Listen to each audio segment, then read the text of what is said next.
দর্শক, আপনারা দেখছেন বৈষম্য বিরোধী ছাত্র আন্দোলন ঢাকা বিশ্ববিদ্যালয়ের রাজু ভাস্কর্য থেকে তারা জরুরি বিক্ষোভ মিছিল বের করেছে।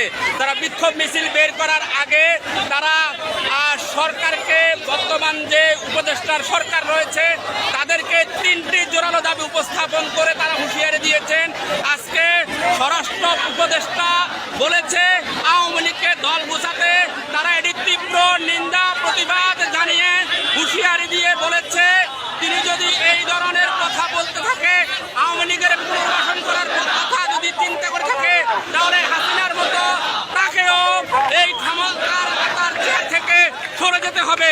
তারা হুঁশিয়ারি দিয়ে বলেছে 2 নম্বরে প্রধানমন্ত্রী শেখ হাসিনাকে আন্তর্জাতিক ট্রাইব্যুনালে মামলা দায়ের করার জন্য।